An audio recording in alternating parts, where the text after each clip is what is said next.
A vicious stiff arm.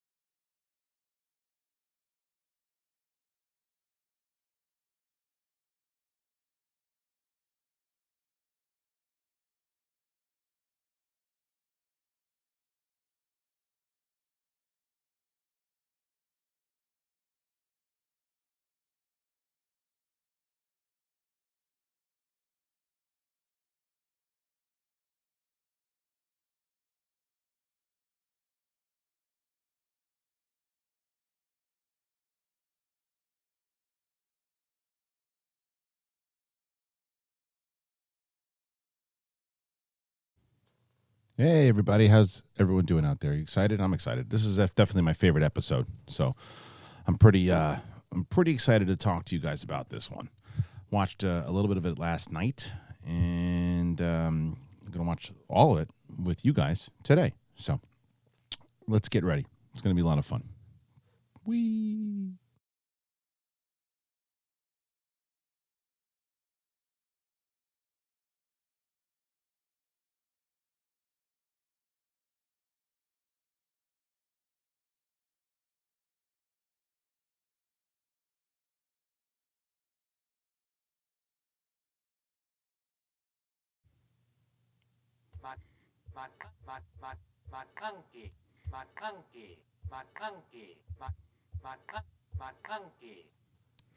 That's it, everybody. Welcome back to Where Am I? Hey, there I am. Look, it is that time to talk about Mandalorian Chapter 4.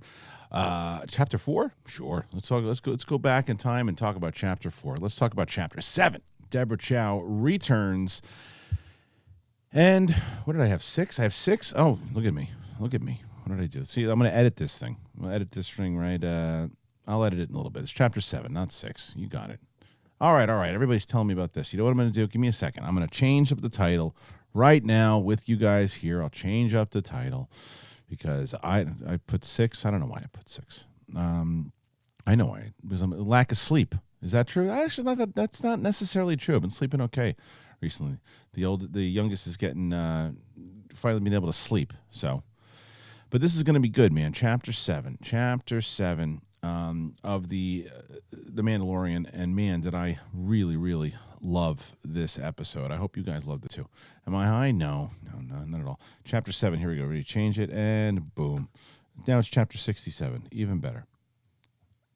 Chapter 7, and come on, you sons of bitches. Done. Okay, chapter 7, it is, it's better now. So, The Reckoning. I think everybody's pretty excited about this one, right? I think everybody's pretty excited. Now, look, this is how this works. If you're brand new to this, thank you. Thank you so very much for joining me here today on this episode. The first thing I'd like everybody to do, if possible, is go to your app, your Disney Plus app, and put it to 1 second. Put it to 1 second if you're going to do the watch along to me, because we're going to do that in just a bit. But in order to keep doing these episodes, like if you're brand new to this, we don't have any sponsors or anything of that nature, not run corporately. We just run it off of Streamlabs and SuperChats, and that's not YouTube monetization. What's the word for it? Oh, it stinks. So the best way to do it is streamlabs.com/the Schmoedown. The SCHMOEBOT is on, but this is not SEN Live. This is the Mandalorian. So if you guys have SCHMOEBOTs, keep them Star Wars related, and we'll talk Star Wars. I'm going to go through all the Streamlabs questions first, then I'm going to go to Super Chat. Super Chat I also answer while I'm watching along. So if you have things you want to talk about, go ahead and start those Streamlabs questions now, things that you want to talk about. But I'm going to start before we get into the Streamlabs questions. That's why I ask people to start putting the Streamlabs in there now. So by the time I'm done with my analyzation of the episode that I saw, spoiler heavy, obviously, if you haven't seen the episode, then why you here? But that's why I want to make sure that I can get to all the Streamlabs questions when I'm done. So please start firing in those now if you have things you want to talk about, or if something pops up in your head while I'm talking about this. So I really enjoyed this episode because I think what it did, I pushed back against everyone who says, well, they finally got a plot. No, you have a plot because of all the things that they set up throughout the entire series thus far. I think that the only one to me that seemed very, I don't want to even say, what is it? It seems fillery to me was the one where he just randomly pops up on that planet with Amy Sedaris. To me, that nothing fit together there. We still don't know who that person was that showed up at the end of the episode. So maybe that ties in at the end, but that scene really could have taken place anywhere. Now, anybody who calls the Cara Dune introduction episode filler, I say, how the hell do you say that? Because we go back to that planet again where he met her, where we find out exactly, that they already have established this relationship. They've been on an adventure together before. So he goes back, he trusts her, they had a bond, and they're able to go back into it and figure it out. And we start off, he's in the ship, he's in the Razor Crest with the baby, and Grief pops back up and says, look, man, if you're alive, I got something for you. Let's take this guy out, this Imperial out together. And of course, as he should be, he's wary of it, so he wants to put together a crew. And he's putting together the crew of the people that we have, or out of the personalities that we have met thus far. And he goes back and he gets Quill, which we find his name from the Ugnaught, Nick Nolte. I have spoken, and what happens? IG-11 shows up, and I love that little flashback that they do when he goes in there and he shows him. It started making me thinking of how they actually shot that. Did they know like how much? And I'm only going to do this once. I'm only going to do this once because I don't want this to be one of those things. But it just, you guys know, maybe you don't, but my biggest complaints of the new trilogy in theater is that there was no clear-cut plan, and there wasn't something like, here's a treatment, this is what's going to happen here, and it's going to end here. That to me never seemed like that ever happened. But in this, it made me start to think, it's like when that first episode happened, and when IG-11 is there firing him all around, and then he gets shot in the head at the very end, that they knew they were going to bring him back, and did they know that Quill was going to bring him back, and did they shoot it there so they already were using that location, and they already had it done. So, knowing that, okay, look, we know that we're going to bring this back in episode or chapter 7, so let's shoot this now. So Filoni and Chow shot it on the same day, or maybe they went back, recreate the scene. I don't know how they did it, but it just seemed like it fit, and that they knew what they were doing. It seems like this season has been mapped out since the beginning. I don't have any confirmation on that. It just seems like they had a clear-cut beginning and end, because it's all tying. It seems to me so far everything's kind of tying together. So, like I said, I disagree with a lot of people that I saw online, because what I posted when I tweeted about this episode, this was the best. And for anybody who was worried about plot, because you get it in this one. And someone wrote me back, it's like, well, finally we get plot. The point of the tweet was that we get plot that has been set up and all these things. You're attached to all these characters already, and you know these people, and it all comes to a head in this episode because of the things that they've been setting up. And I told you, I already think that they were guilty of that one episode with the Amy Sedaris thing that I think was unnecessary, but everything else to me seems like it fit together. And they find out IG-11 has been reprogrammed. They have a great conversation. And that montage, by the way, I thought was great. And as I watched it back, and we'll watch it here together, by the way. But when they did that, I was wondering if I was going to think, wow, do we need a full montage on why a flashback of how he was reprogrammed? And I thought it was great. I liked the idea. They show him that he had to learn. It also makes me think that he's going to be a bigger character than he was, and it also showed a lot of people when I did my first spoiler review, everyone was wondering if IG-11 was going to come back, and I thought he would come back, but I thought he would come back in the hunt for the Mandalorian, but it doesn't look like that. It looks and it was a great setup. My 8-year-old, I was watching it with my 8-year-old last night, and she loved it. She was like, at one point, she's like, I'm on the edge of my seat. It was so cool. But there was a moment where she got fooled too when IG-11 is there and he's looking and he doesn't say anything. He just looks at this kind of vast look, and he says, T. And even my 8-year-old was like, oh, I thought she was going to blast him. But I thought that was a nice setup, good dynamic. And then we get into the conversation. By the way, to jump back in to Cara Dune, showing a little bit more of her history. And I gave Gina Carano a lot of praise in her first episode, and I give even more. I think she's so great on this show, man. I think she is so great. I think that she is just this is the best she's ever been, obviously, and I also think she's so invested in it. The fighting scene that she had in the beginning, it's great when she does that square off scene against the Zabrak in the beginning, and she does this little kick step that you can tell that she's a real fighter. Like you can just tell, just the way that she moves, and it's like, oh, I feel like I'm watching her square off in Strike Force again. But it was really awesome to watch, and but knowing more about Cara Dune and understanding like what she went through and the fact that she wouldn't even be allowed on a rebellion ship, that there's more to her. They're peppering in a little bit more. But I like this bond that her and the Mandalorian have. But anyway, they get Quill on board, and Quill decides he's going to do it, and he wants to bring on give me you guys the creatures. What are they called? What are the creatures called? You guys will throw it in there. I forget. Yeah, Carano is great. Some people think she's better than in this one than she was in episode 4. Blurgs, thank you. The Blurgs, they stick the Blurgs on the ship, and I was like, how are they going to get the Blurgs on the ship? Then I realized the ship's pretty massive when you see them together in that cage. But then the scene, I think that everybody, I don't know, I haven't even heard enough people talking about this, but they're arm wrestling, both Cara Dune and the Mandalorian. And then the baby starts choking her out, and because he's threatened, he thinks that the Mandalorian's in trouble, but he goes dark side, man. And you ever seen we've never seen that species before go dark side, because that's straight up like it wasn't. I thought at first.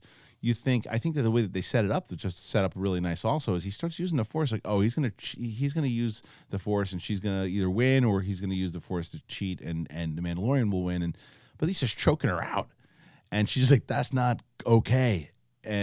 But then Quill is like, now this makes more sense. I've heard about it, and then the conversation that they have. We also find out a lot more about Quill, that he was back on the planet, that he worked with the Empire, and then because of that, on the ship, him and you see the little bit of the two people who are on opposite sides of the war start to bicker a little bit with him and Cara Dune. And there's just so much meat in this episode, and there's so much with the characters that I thought was, it didn't seem like it was overwhelming. It didn't seem like there was too much. It seemed like everything was fitting in for a reason. And I got this question on SEN Live the other day and said, do you think you were giving too much credit to Deborah Chow when it was the writing and Favreau? Of course it has to do with a lot of the writing, but you need a director who takes the script that you wrote and has his or her vision, and executes it in a way that is complementary to your writing. And she did that times 1,000. And it's also the director's the one who works and gets the performance out of the actors or the actresses. And what Deborah Chow has done in 2 episodes so far, both her episodes are my favorite. This is my favorite episode of The Mandalorian, hands down. It's got the most meat to it. It's the most in depth that I've seen. It's the most. It's the greatest piece of Star Wars content that I've seen in almost 10 years, I think. But yeah, I would go that the episode 7 is my favorite, and then I think 3 is my second. But then we get it. We haven't even gotten into the full mission at this point, right? We just get to they're going to it, and they're trying to figure out whether or not they can trust Greef or not. And he kind of realizes that he can't. And then they get to the planet and they arrive. Before I get into the rest of it, just let everybody know once again, please go on over to streamlabs.com/theschmoedown. I'm going to answer all your questions before we get into the watch along. Helps the show, helps keep the show going. So if you go on over there, and the SCHMOEBOT is on, so if you want to interrupt the show, you can do that, but please do it with a Star Wars interruption, if possible. Thank you very much, Greedo. So they land, and they come out right away with the Blurgs, and they're on, and I love that people recognize Cara Dune from the tattoo, and even Greef is like, listen, this is... Saul, it just started not too long ago, buddy. I just, I don't know, 12:45, I think, 12:45, something like that. But I'm just into. We haven't done the watch along yet, and I'm just going over when they arrived, and Greef was waiting there with the other guild members, and something's gonna go down right away. But when they take their adventure, Kara says she's coming. She's not staying back. And you know now why Grief wanted her to stay back, because he knows that she's going to be a problem and a badass, that it'll be a lot easier to just take the Mandalorian out by himself and steal the baby. And then who cares about the Ugnaught? You can take the Ugnaught out. But the fact that she was coming, he tries, but he doesn't push it. He says, all right, fine, you want to go, you want to go. But the Ugnaught, they wind up all going together. And then the campfire scene happens, and when those creatures coming in, and I'll tell you, for the budget that they have, those creatures look pretty damn good. And I mean, they don't have a big budget, but I was just trying to, as in comparison to like Game of Thrones, it seemed pretty interesting. Yeah, Jordy, I don't know what's going on with the super chat processing right now. Try Streamlabs if you can. And people ask what the difference is. The difference is YouTube takes like 33% out, and Streamlabs doesn't take anything out, and you get more characters in the other ones too, by the way.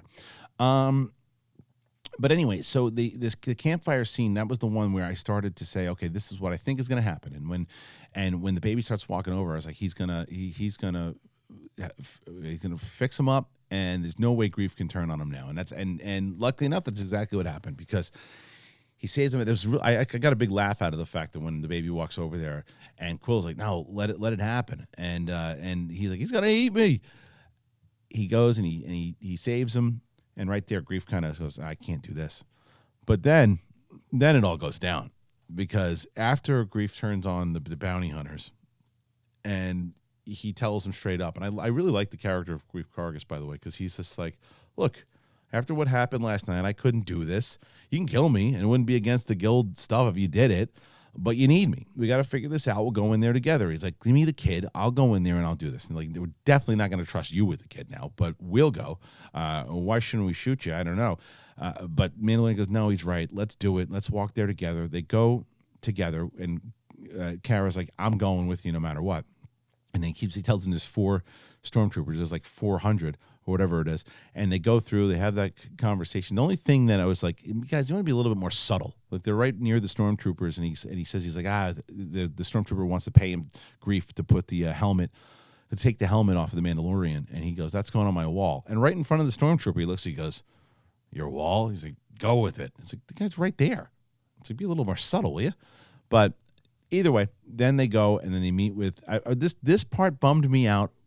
Loved it, but bummed me out, because it looks like it's the last we're going to see of Werner Herzog, because did anybody pick up on, by the way, I don't know if anybody's talked about it. I haven't been looking at any comments or boards or articles or anything about the episode, but when Gus Fring comes in, Mr. Giancarlo himself, Esposito, when he comes in there, they do the Breaking Bad mow down. Did anybody pick that up? Like at the very, it was a straight up Breaking Bad scene when they take out all the stormtroopers, and Warner eats it. It totally reminded me of Breaking Bad, and even his demeanor in general. But all of that, when that whole scene goes down, man, and then you see at that point he's like, go, go, go, go, go, because, and you know, by the way, it was great to see the Death Troopers again. But the Mandalorian tells Quirrell to get the hell out of there, and he's riding as hard as he can on the blurg, and he looks like he's going to make it. And then all we see is that the baby's on the floor. Like, what the hell? What's he doing on the floor? Trooper grabs him, and then there he is. He has spoken for the last time. It looks like he's dead. I was bummed about it. Easily one of my favorite characters. But it was just, but I'm kind of torn, because I was talking to my brother about it, and he said, because remember at one point, I guess Quirrell had asked the Mandalorian if they wanted him to, the IG-11, to reprogram IG-11 so he could, for nursing and stuff. And he said, he was like, no. But what if he did? What if he reprogrammed him for nursing? Is he able to heal or patch up his wounds? And is IG-11 able to save Quirrell? It's possible. I kind of hope, as much as I love them, I kind of hope they don't, because I feel like they've done that already. And I feel like, are there any stakes? Is anybody going to die? And I think it also takes away from how ruthless Esposito is again.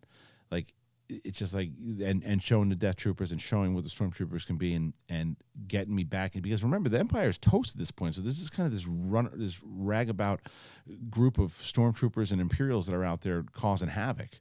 So loved the ending of it. Very dark, good setup to the season finale, which comes out next week. That's a great thing too. Someone said, "What if IG-11 shot Quill at the end?" I don't think that happened though. I don't think that would have happened. But anyway, so I don't know. Wait, let me see something. What the hell is happening here? Why is Goddard really saying something in the chat room here? What's he saying? Goddard's not in the chat room. If he is, what the hell's he doing? I don't even know. Does he even have a? Where the hell is he? I don't see him. Who gives a shit? Anyway, let's. What I want to do. It says Ben. Oh, I see what you're saying. It says on screen. I didn't change it. No, whatever. I don't give a shit here. Right. No, that's Robert Butler. Change it. Now I get it. I find it's gone now. Yay me. Okay, I'm back. Sorry. There I go. Perfect. Yeah, Ben got some prep. I was going to say. I was just about to say. Hey, he should be working on his Bonnie Somerville game. If you know what I'm talking about, you should go and check it out on SEN Live today. You guys missed a good show today. If you missed out on SEN Live, it was a good one. I'm going to get to Streamlabs. I'm going to get to Streamlabs right here. And we're going to talk. So start sending those in now as we get ready. This is one of the last ones. I guess we'll do the last one is next week, but it'll be, and I am going to be doing one, obviously, even during the break. I want to make sure that I have all the questions here. So let's start here. Anthony Nugent. Oh, that was Owen. So work. Odds that Moff Gideon will fight off Mando and escape with Baby Yoda, leaving a cliffhanger for season 2. Possible. Very possible. I think that the Empire might actually... I don't think they're going to get him back at this point. You can't get him back that quick again. The next episode is just going to be about them rescuing him again. No, I think he's going to be... I think the Empire is going to get him, or whatever's left of the Empire. Plus, a few non-spoiler words before I go see The Rise of Skywalker tomorrow night. Love SEN and the crew. Merry Christmas. The only words I give you is have fun, man. To make it your movie. You know, like, don't worry about what anybody else says. If you love it, you love it. If you hate it, you hate it. Just make it yours, and don't disparage anybody else if they like it or dislike it. Just go and enjoy the film, or don't enjoy the film, but just do it as you, and don't worry about don't worry about the nonsense. It's not politics. It's movies. Ben Robron, no question, just wanted to show my support. Well, thank you, Ben. Let's try to see what's going on with Super Chats over here. Nothing on Super Chats or Streamlabs. Well, that's not great because that means we can't do the show for much longer. So we'll go to see if there's any more Streamlabs here too. There isn't. All right. Well, it's gonna be a short episode here today, guys. Let's get into. We'll do the watch along. If you got some Super Chat stuff, throw it in there. If not, go to Streamlabs. Then we'll just call it a day. We'll do this. We'll do the watch along, and then I'll go and I'll go hang out with my kids. All right. So here we go, everybody. I'm gonna turn. I guess I turned the lights down last time. I think I don't want to turn them all the way off. We'll do it like that. Yeah, that works for me. We'll do it like that, and we can actually put the mic here. Actually, I don't even have to do that. I can just do this. Hold on a second. Okay. All right. So we're at 1 second here. 1 second on the on Disney Plus. So I'm going to count it down. We are going to do the recap also. So that way don't skip it, because otherwise you'll be behind us or ahead of us actually. So we're on 1 second when you guys are all ready. Here we go on. Someone else. People having problems with Streamlabs and Super Chat. That's good. Good news for the show. All right, 5, 4, 3, 2, 1. Here we go. All right. I liked that episode last week too, by the way. Archer Man Nirvana. Yeah, I mean, right away when you see IG-11 in the preview, you know he's coming back, right? So anytime that if you watch enough TV, you kind of knew it was going to happen. Yeah. And even when you see the Ugnaught, I think I started to get excited right away just on this recap because you know, did they show Dune? I don't remember. Maybe I missed it just now, but oh yeah, they show Dune also. So it's like, okay, so they show all three of these characters of these episodes, like all this. When they started showing this right off the bat in the pre. Oh, let's see. So G. Paul, Deborah Chow is going to save Star Wars. She delivered the last 2 divisive pieces of Star Wars live action since the OG trilogy, and Obi-Wan will be amazing. Hard to disagree with you right now, my man. It looks really, really good. Jacob Bartley, did this episode feel rushed to you at all? Not at all. Not even in the slightest. No, I thought it was actually the least rushed out of all of it. I thought it was put together pretty damn awesome. Yeah, no, this didn't feel rushed to me at all. This is my daughter's favorite part. Okay, it looks like apparently Super Chats are working and Streamlabs isn't, so what are you going to do? Heath Hersom, if Deborah Chow hits on the Obi-Wan series, do you think she'll get a trilogy? I don't want her on a trilogy. I'm done with movies, to be honest with you. Like, when people start asking me about movies, it's like, I'd just rather have a TV show. I'm done with the movies. If we never saw a Star Wars movie ever again, I wouldn't give a crap. And I liked Rise of Skywalker, but I just don't care about the movies anymore. Now this part, as they're on the ship, and he pops up right away. I thought he was going to say something about shooting him. You know, I know he's like, I know you're surprised to see me alive. Yeah, it's just I wonder because I always thought that he shot him in the Beskar on purpose. Haskell, do you think Burr and company are coming back? Not yet. Maybe next season. In one of the Mando trailers, it showed Burr taking cover, but he was outside on inside, if I remember correctly. I don't think so. I don't think he's coming back. I think he only did one so far because he talked to somebody but only having one. But this episode, this moment right here of setting it up, like this sets up. I was worried at first, though, like, okay, we're doing just another mission. And it is kind of another mission, obviously. But the difference is this time around is that it ties into the entire season so far. Sega Boy, what are the odds we see the other Mandalorians again in the season finale? Over, under 30%. Slight over, because I think that was also set up pretty well in the third. So was anyone buying grief at this point, thinking it was real? It's like, why is he turning on the Empire? Or is he trying to set up? The other reason, why does the Mandalorian trust him? And he doesn't really trust him. So Carl Weathers is fantastic in his show too. But he looks back at the kid and then he realizes he's like, I can't trust these people by myself. I got to do something else. I got to go back to that planet. Although he didn't go back and see the widow. I figure he went to that planet. He could at least stop by and see the widow.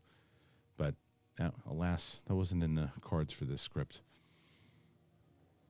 Yeah.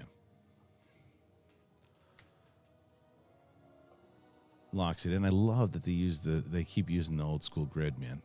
I love it. Yeah, he's making that full right turn. You after the blurgs go on the ship, though, you realize how big that ship is. The music, though, I listen to the music quite often. I'll be honest with you.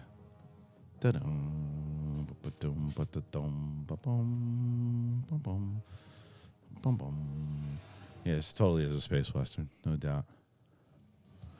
And then he pulls up, gets ready, and this scene is one of my favorites in the episode. Like, there's this little kick step that Carano does, right? It's like right up top here. She gets cracked, and that haircut looks more like the original art, by the way.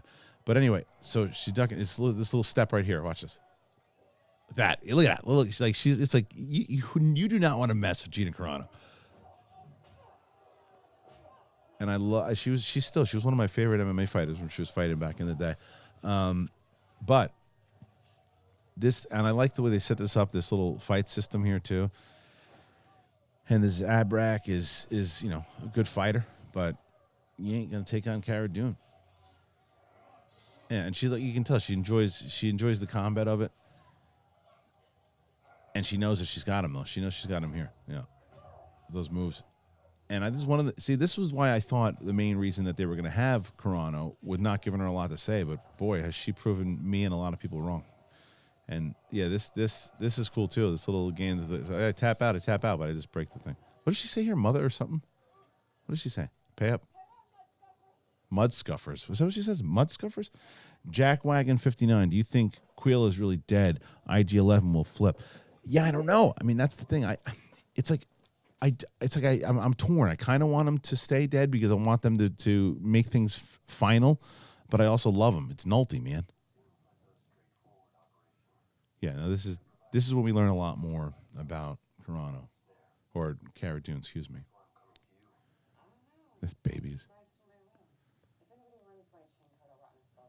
Yeah.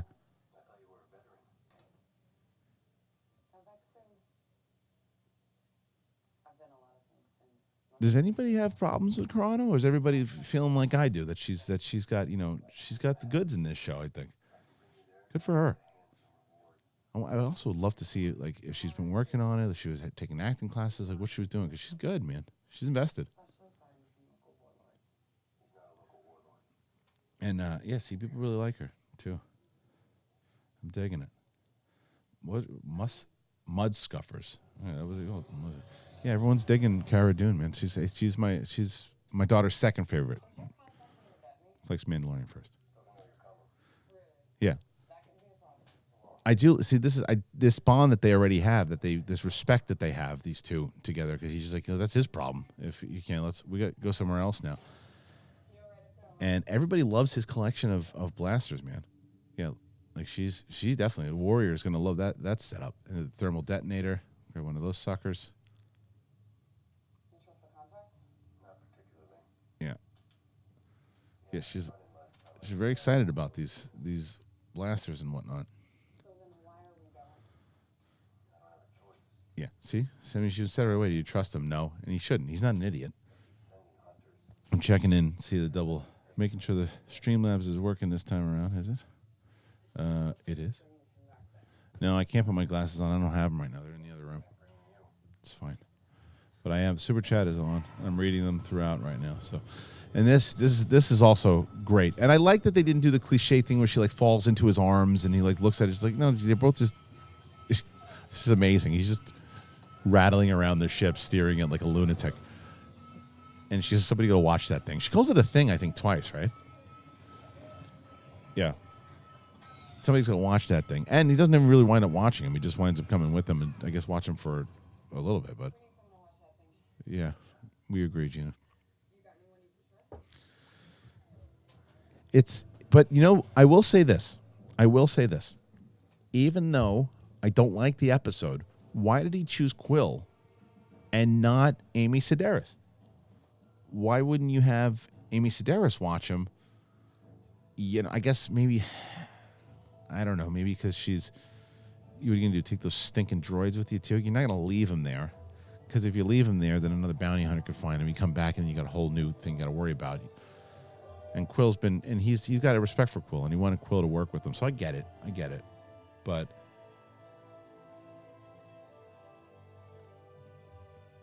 yeah, they don't even bring it up right away. Just having a chat with him before he even brings up his mission, because he didn't bring up what he wants from him in a little bit. Just kind of, what's up, man? What's the latest? You been watching anything on Netflix? Yeah. Now, this is interesting, too, this conversation. He says it wasn't engineered. Yeah, it says it looks evolved. It wasn't engineered, and then makes the joke that Gina does look evolved. Yeah, well, maybe she was. Who knows? Could be something. Yeah, like this.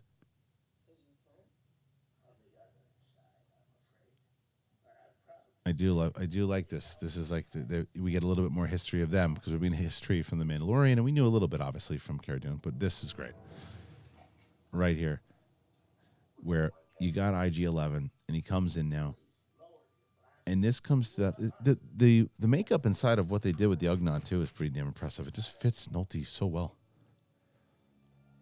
Now this is the flashback scene that I was talking about. Like here, when they show this, I mean, I guess they could have recreated it and gone back, but it's like if you knew that you have it inside and wanted to just shoot it right away, shoot it that day. Who knows? Maybe even Filoni shot it that day, or I don't know. Maybe Chow was on set that day. Love to find that out. The little waddle that the Ugnaught does is pretty classic too. But how the hell does he get all this? How does he pick up IG-11, put him on the blurg? That's what I want to know. How did he get? How did he? I guess he took him apart, then put him in. That's what it looks like. The size of those craps that the blurgs take too. Who needs those things crapping all over the planet? It's disgusting. Pick up your blurgs crap, will you? But it does take me back. Anytime I see an Ugnaught working on anything, I go back to Empire right away. King Noble, over under 50%, we get a hint of Baby Yoda's species in the finale. It would be nice if the Grand Moff said there's only a few left of his kind. I do not think we're ever going to find that out. I think that's a respecting to George that Filoni won't ever break unless we find out that George gave him permission for it. I don't think it'll ever happen. The second time around watching this made me appreciate it more because does he... Okay, because I didn't pick that up last time that he dropped it on the lizard. And then once he goes back the second time, he let the lizard take off. He's dropping crap all over the floor. The blur's getting pissed off. Yeah, he trained. I mean, we had a little bit of time here. It also shows us time wise that time has passed. Obviously, that things have been going down all over. And I don't know how much of a personality he developed. I guess he's trying to learn. Look at him. Yeah, now the blur digs him, gets it, and the lizard doesn't eat it this time. He's like, get out of the way, you stupid lizard. Yeah, move your foot. And now he's good. Now he respects life instead of being a scumbag droid. Jackwagon, have you been disappointed with Filoni's episodes? No, I liked the first one a lot. I didn't love his second one was my least favorite episode. But I liked his first one. This is the T episode. This is the T part that I was telling you about. T. So that, by the way, that's direction also, and that's how you put it together and decide how you want your moment to play. Chris Medina, what if the baby knew they were going back? What if? That's very good call. I mean, what can he sense, right? Because a lot of them can sense the future. Kristian Alante, this is a reach, but do you think Moff Gideon could be an Inquisitor? He's dressed the part, and Inquisitors are looking for Force sensitives. I don't know if he is, but it would be very interesting to see an Inquisitor. That to me would be interesting. I don't think he is. I think he's a straight up Moff. Chris Medina, and as a result, tried to pilot the ship away. That's a good call. Maybe so, but it looks like he was just kind of rattling around and being a lunatic. Yeah. There's more. They keep teasing this droid thing. I think in the season finale, we're going to find out exactly why he's got such a thing against droids. And I think we know it. It's from the Clone Wars, obviously, and the droids killed his parents. But I think we're getting a clear-cut definition of that in the last episode with Taika directing. Yeah. He does trust him. He trusts him and Cara Dune pretty quick, too, doesn't he? See, I'm going to take the blurgs. I have spoken. And then Sega Boy, over under 40%. The boots at the end of episode 5 are Gideon's. I thought that. Hold on, I want to hear this. I said, that's it. You want to take me? You're taking the blurgs. So episode 5, I thought it was Gideon's at first, but I don't know anymore. I don't know if it's Gideon anymore because why wouldn't they just show him? That's not much of a reveal. I think it would be. I think it might be Boba Fett. Might be. This is the part. So right here when they're arm wrestling and he's looking like, what is happening right now? And we don't know who's going to win this. And so right now the baby goes, uh-oh. And I thought he's going to cheat to win, but she knows something's wrong. And she's trying to kill her ass. And he's like, what's happening? Wow. I love how the Ugnaughts just like very curious. Yeah, because like what now there's more to it, right? There's more to this mystery with this kid. Like who is he? Are we going to find out more? Because even the Gideon says it at the end, there's way more to this than you guys think.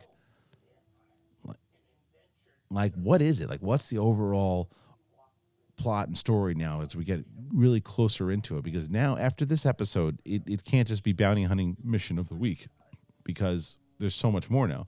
And now that it's a little more personal. But so someone pointed that out before that maybe IG-11 is going to be pissed off because look at him now. He's ready for some shit. He's out. Yeah, he's staring down Cara Dune at that point. He's like, you're messing with my boy. We're gonna have to cause some problems because IG-11 could very well pop out of the gate there, take out the other stormtrooper at the end. Well, I mean, so if Forgotten Dream says bringing in Boba Fett feels like weak fan service to me. Let the idiot stay dead in the pit that he fell in twice. I don't know if it's fan service. It for me, it depends on how it's executed. And and it also answers the question. And Favreau's a big fan of Boba Fett, so I think it's possible, and it could fit, especially with when you look at the whole foundling stuff and how this plays out. Yeah. So I mean, this is what I was saying before in my analysis of this thing is that we're just getting ready to get into it now. All the setup happens, and now we're ready to get into our actual mission. Chris Mueller, top 3 episodes of Mandalorian so far. I would say 7, 3, and 6. 7, 3, 6, and then 1. Those are my favorites so far. Yeah. So, yeah, and even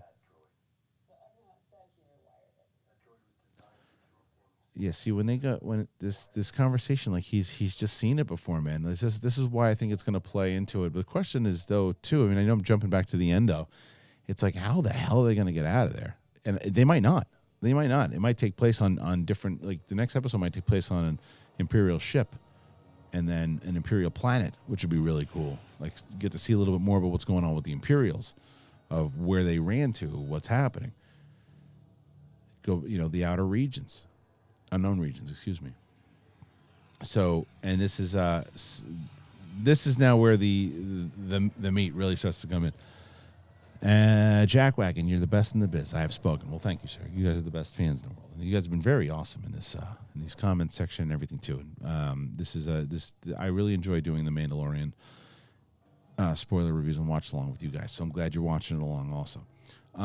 Those 3 blurgs just come walking out. Those little turds. But what? Now, why? I guess it's one of the things. Do they have speeders? They walked out. Like, why didn't they take speeders? Because that would have been helpful.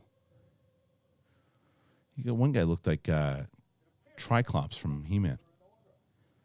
Yeah, kind of laid back. Cara Dune is like, just doesn't give any Fs. Haskell, I know we're getting Clone Wars, but I sure as hell waiting 11 months for Mando season 2. That's TV, my man. And please consider doing a Revenge of Skywalker spoiler chat discussion. I'm good with that one. I think that everyone else is going to be doing those. I'll be doing Mandalorian. There'll be tons of Rise of Skywalker spoilers out there. Have a blast. So you'll see many of them. A lot of people are going to be doing them. I'm going to stick to Mandalorian, but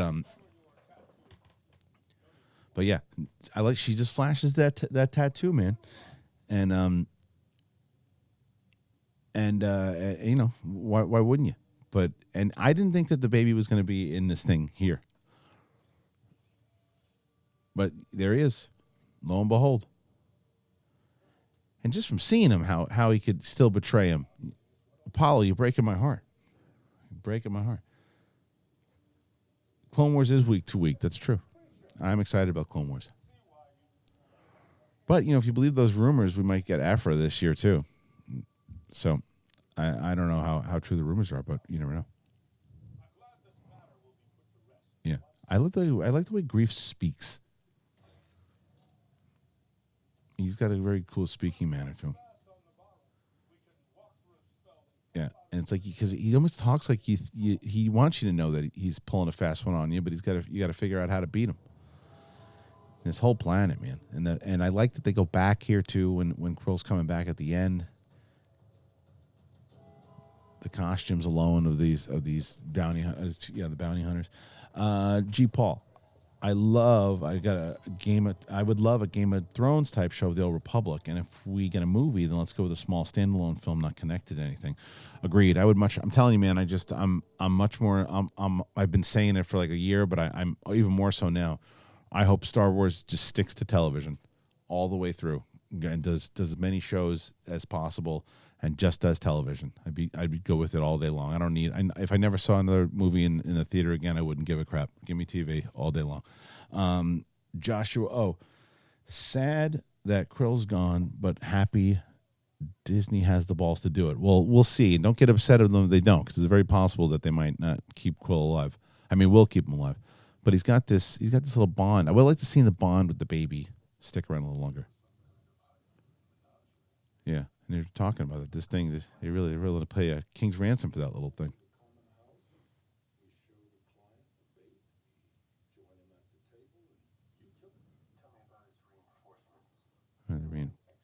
He tells him there's 4. Lion sack of donuts. Yeah.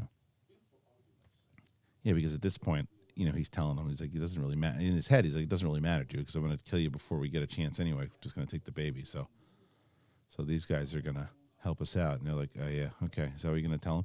Because remember, there's a great look in this after these dragons come, whatever the hell they are, that the bounty hunters go, oh, man, this guy dies. What are we going to do here? What are we supposed to do? The way they look at each other. Yeah. Right here. Because I think these dragons look pretty damn good.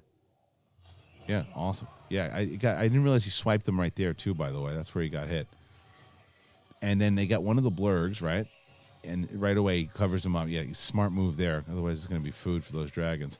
And the baby never freaks out. He just kind of has the same expression the whole damn time. He's like Bill Belichick on the sidelines. He doesn't ever move his face. And then there's one blurg toast. Now, does the other blurg die? Is there only one blurg that survives because the other one drops it on? Yeah, I think that only one survives, right? Sega Boy, Clone Wars watch along. Yeah, possible. Very possible. Kevin Oakley, thank you, Kevin. That's awesome. Thank you, the droid. I said the droid would be back. I called it right after episode 1. He would be the first droid he would learn to trust. Very possible. I think you're right. Yeah, so it looked like both blurgs ate it, 2 of them. And she's got that Jesse Ventura gun. This is the one where my daughter was like, I'm on the edge of my seat. She's like, I just love Star Wars battles. I don't know why. It was really adorable. But yeah, and I also like that they didn't take the dragon out. It was just, just shot his ace and got him out of there. Brad Gray, possibility of Cad Bane at the end of episode 5. Certainly a possibility, but I don't think it's going to be though. Jack Wagon, too bad Gina can't hit anything with the big gun. Well, I mean, this things are flying all over the place. But Kevin Oakley, by the way, yeah, you definitely called him, my man. IG definitely came back, but I didn't think anybody saw it in this manner. But this is where I started to say, well, the baby's going to come and help him out. And I love that they bring in the med packs. Remind me of every video game I've ever played. For sure. I love that they brought in the med packs. And at this point, you got any more? How do you only have one med pack? And that's it. And it's over. She calls him a thing again here, too, and the baby's like, all right, I'm going to help out. No med packs. It's over for us. We're going to have to kill you guys once this guy dies. And now here's the little baby, pops in. She goes, get that thing out of here, I think she says. Right? Yeah. Poison just from the claws. Here it is. They don't move him out of the way this time. Yeah. So, yeah, I don't want to... there's something other in Star Wars lore that I thought this was pretty interesting. And I'll talk about it at another time. But this was, I thought, pretty interesting that they used this method. Ronan Unchained. Good to join you in another watch along, Kristian. What are your top 3 moments of the show? Mine is Mando gives Baby Yoda the ball. The music is beautiful. That would be in there. I guess the first reveal of the baby. This is pretty special right here, this moment. But, it's Quill passing, dying pretty crazy when the baby holds up the Mudhorn is pretty spectacular. Yeah, so right here, just the conversation he's having with him here. I mean, he's just not a good dude in general, because even though, yeah, he feels bad and he doesn't want to kill the baby, the bounty hunters are just kind of doing their jobs. And they're there to do their jobs, and he just kills them all dead at this point. He's like, all right, we're going to set them up, guys. You do your thing. But I feel bad and I have a change of conscience now, so you guys were here to do your jobs. I'm going to shoot you in the head so I can stay alive. He's a survivor, right? It's kind of what he does.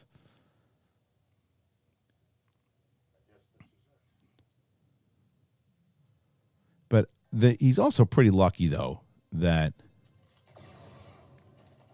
he didn't get shot there, because they could have taken him out. His jacket's falling off. Oh, it's escape. It's halfway through.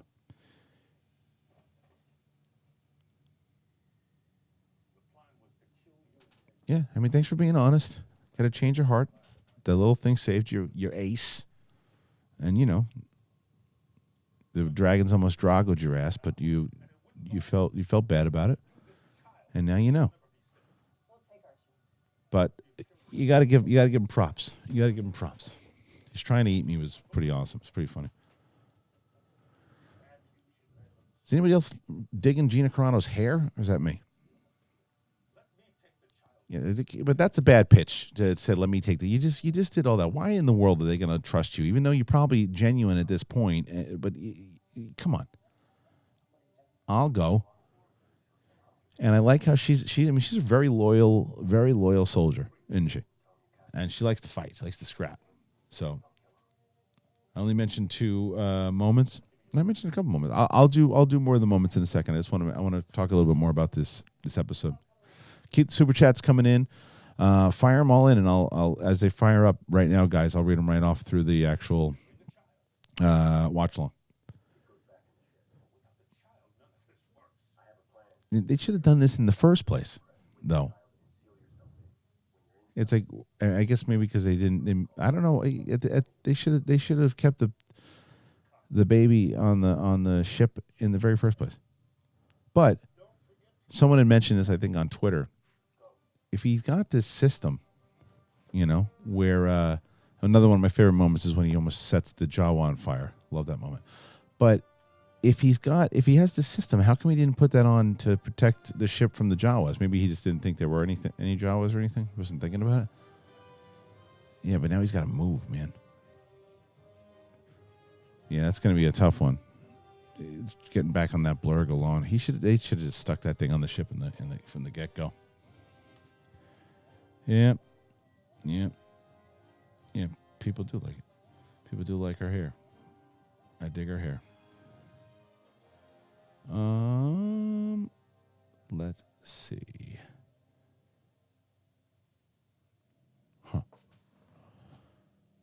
Yeah, this scene here. I love this entire scene. This whole setup in general. But I just wish they would have been a little more smooth walking up, because he gives him the chain code,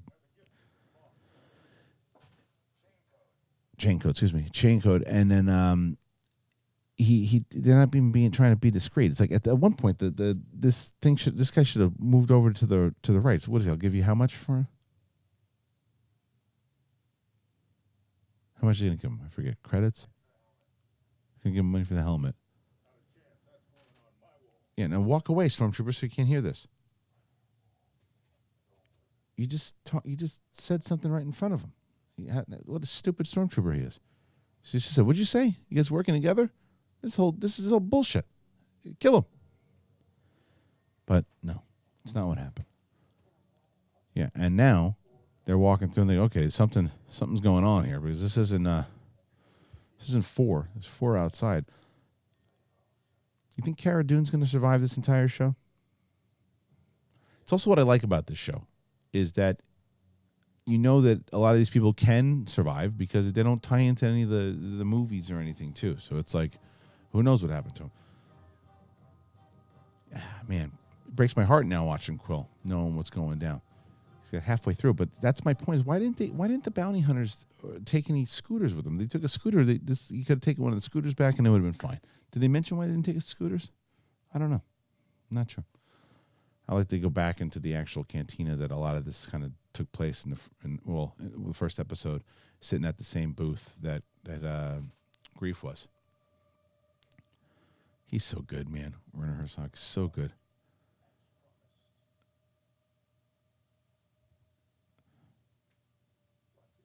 It's like, I get it. I get that he had to go, and why? Because we're introducing the bigger bad in this. But it's like, he's just so good.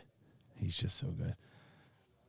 I'm checking if those Streamlabs are working. Yeah, not gonna lie, it's a bit of a disaster. One more of these left after the finale. So, sitting down here.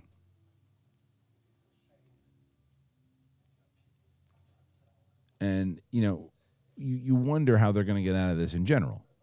And this is where I start to think of this is where the Breaking Bad scenario kind of started to play for me. especially after Gus shows up. But this is another one of those moments that's very similar to the Stormtrooper thing. I think he starts talking to him, and he's not too smart. I do like how he brings up more of this. This is the thing about the Purge, right? He's just like, how come he didn't join? The Empire helps out. What are you guys doing? And it shows you the Empire's point of view here. It's just like, look what's happening. You think it's better out there now? It's awful. And he's like, let me see the baby now. That's a great line. I love that line. We'll be quiet. That to me is good Star Wars humor. And then, something's happening. What's happening? So it just also shows how, like, powerful and scary once again Giancarlo Esposito is. And as he pops up here, this is the Breaking Bad moment I'm talking about. Yeah, and they get very lucky here. Did Grief? Yeah, Grief makes it, right? Does Grief make it through? I think he does. Yeah, right here. There's a couple Gideons, but there's a Gideon in the canon books too. It's not the same one though. He's like, "Oops, you idiot." See you later. Yep. Toast. Yeah, right? This absolutely straight up reminds me of Breaking Bad style. Does the droid eat it too? No, but all the stormtroopers get it. Okay, all three of those guys make it. It's a good setup to who the ultimate bad is. Oh, the droid did eat it. Yeah. Did that remind you guys of the Breaking Bad? You see what I'm saying there? That kind of, and I love that the Death Troopers there. It's the first time we actually really see the Death Troopers really getting nasty, right? Because Rogue One, they were there, they were fine, but this is the most devastation I've actually seen them cause. You can see through the client's chest. That was awesome. And now it's like there's no way that they can survive. How are they gonna get out of this? Maybe, you know what? Who said it before? Yeah, but even IG-11, he's not IG-11. Even though they took out all those bounty hunters, they're not going to take out all those troopers and the Death Troopers. No chance. They're screwed. They're screwed. What are they going to do here? You know, yeah, it is bad. You're right, Kara. Okay, so shouldn't have said Mandalorian screws him here. Oh, Mandalorian screwed him. Shouldn't have said anything. But I mean, these things really cook, these speeders, man. Because he's pretty far. Yeah, this thing cooks. Now, what does he say to him, Gideon? Right. He says you don't know what you're talking about, right? Or you don't know what you got. Oh, this is when Gideon shows up in the actual TIE Fighter. TIE Fighter's still my favorite. So did he just jump down from on top of his TIE, or? Oh, when he comes in, I think it opens up. No. Probably open. Yeah, it opens up. You can just jump out of the top of it. Comes out of the back. I'm sure. Did you guys start? I think you're a little behind. You must or a little ahead. Yeah. Oh, they're moving so fast. Now it's just heartbreaking to watch. Oh, he's right there. He's right there. Oh, man, come on. Hit the gas. He's blurred. Yeah, he pops out of the top of it. Oh, you're saying because he doesn't have he didn't jump out. How does he get down? That's a good call. Yeah, you're a little ahead of me, I think. Yeah, it's a good call. How did he get down? Some people, maybe he is an Inquisitor. I doubt it. Yeah, I'm so glad that he's in this show. He just brings so much to it. There's an elevator, someone said. Okay.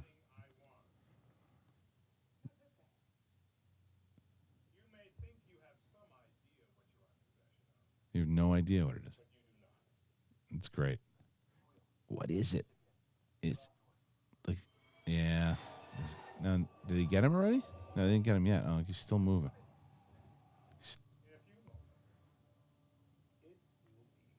Yeah. Oh, he knew that he had him.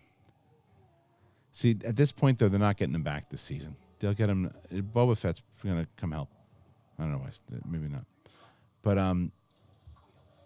maybe they get other kind of elite bounty hunters to help. But this is yeah. Now, right there, that's that cold stare. But what are they going to do with these two? They're going to let him go, or they're not going to let him go? Yeah, this is the heartbreaker right here, man. He's got him. It's down, and then, but IG-11 has to come out at some. Oh, smoke coming out the back. Killed the Blurg's toast. Yeah, nah, he's done. He's done. I mean, his eyes are closed, but it seems like he's done, right? You guys, what do you guys think? That's the episode. Oh, Deborah Chow, so good, so good. I'm gonna shut it down.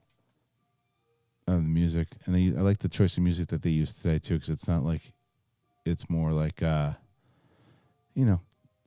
and downtrodden. But that's it, man. That's the episode. I do love this art. You get to see what it was like for these two before the casting. Although that looks pretty much exactly like Carano right there, that from the fighting scene. I'd love to get my hands on some of this original art. I'm bummed about Quill. That really stinks, I gotta tell you. All right, well, that obviously, that they knew they were gonna get him right away. You look at Giancarlo Esposito.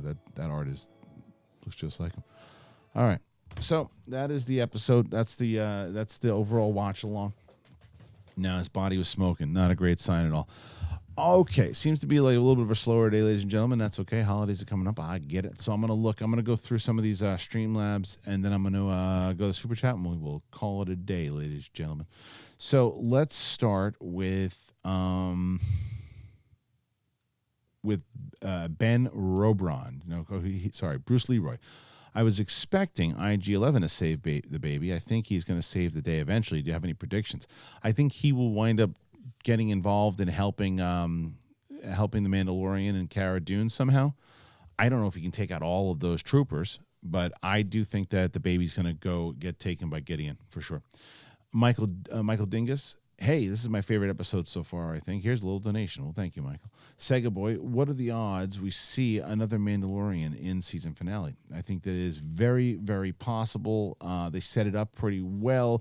We haven't seen it again since chapter 3, and they made it a pretty clear thing that it was going to happen again. So I think you might even see Mandalore. I hope the last episode is an hour. I hope it is, but it might not be. Michael Dingus, I don't care what anyone says. This week has been amazing. My favorite episode of Mando, and I'll watch it again.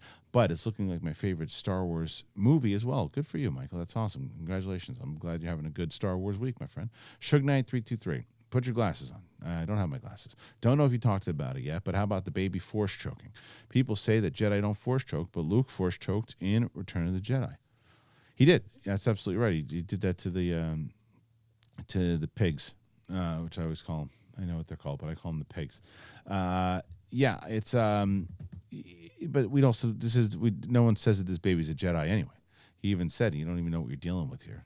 Exiled Garlic. Don't know if it's just me, but it looks like the shot to Werner's back comes from Mando.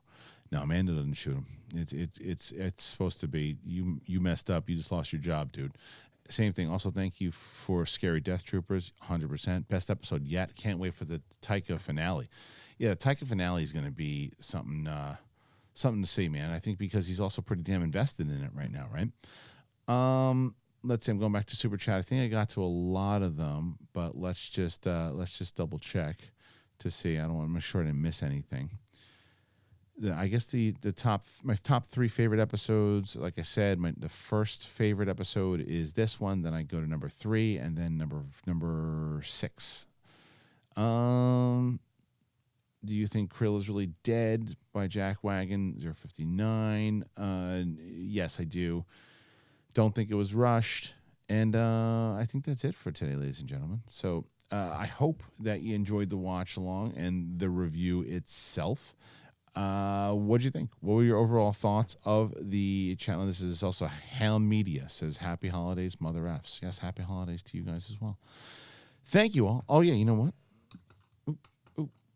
Episode. This is from Jack Wagon. Episode 4 sucked. Dave Filoni. Hold my beer. Well, didn't he do episode 4? Oh, no, episode 5. right? I see what you're saying. 4 was the stinky one. He said, "I'll make a stinkier one." I understand what you're trying to say there. It wasn't the best. I liked 4. I thought 4 was pretty good. 5 was my least favorite.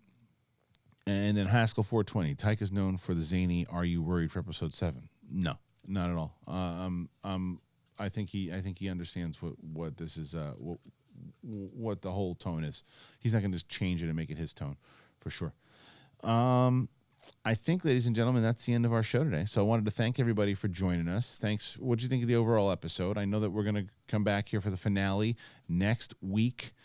It is chapter 8 by Taika, and then we are going to be. They're already shooting next season, so that's good. That means maybe they'll bring it in earlier than later. But lots of Star Wars TV. What do you guys think? Are you excited for more Star Wars TV? What's your overall ranking before I get out of here? Just up to chapter 7. What is your ranking out of 10 for the Mandalorian series as a whole? I would say mine is around an 8. What would you guys go? Go ahead out of a 10. Throw it up there and let's see what you guys put in there. I'm very curious to see what the consensus is. So I see a 9 pop in. So and be honest, if you don't think it's that good, then say what you say. 9, 8, 10, 9. A lot of 9s and 10s. 8. I'm with you on the 8. I think 8 is maybe even 8.5 for me. 9s, 10s, 8s is pretty high rankings for everybody, and I think especially people who are watching at the moment. If you're watching on the replay and you're not watching this live, would you please click a like? Obviously, do that. If you're watching now, please click a like. There's 500 people in here at the moment. 500 likes would be wonderful. 8, 9s, there 10s, 8 out of 5s. It all seems pretty high. So, favorite TV show 2019, mine as well. But if the ending is great, it could go up to a 9. I agree with you completely, Eva. So, guys, thank you very much for joining me here on this episode of the Mandalorian review. I hope you had a good show, and I hope you had a great week. We'll be back on SEN next week. Remember, if you're not Schmoedown fans, I hope you become one, because we're going to be doing a whole bunch of new stuff on this channel. And one of those things is re-uploading seasons 3, and the first one will be John Campea versus Dan Murrell from season 3, the opener that we ever did in the singles division. That was not actually a tournament, the first singles division match that we ever did, non-tournament.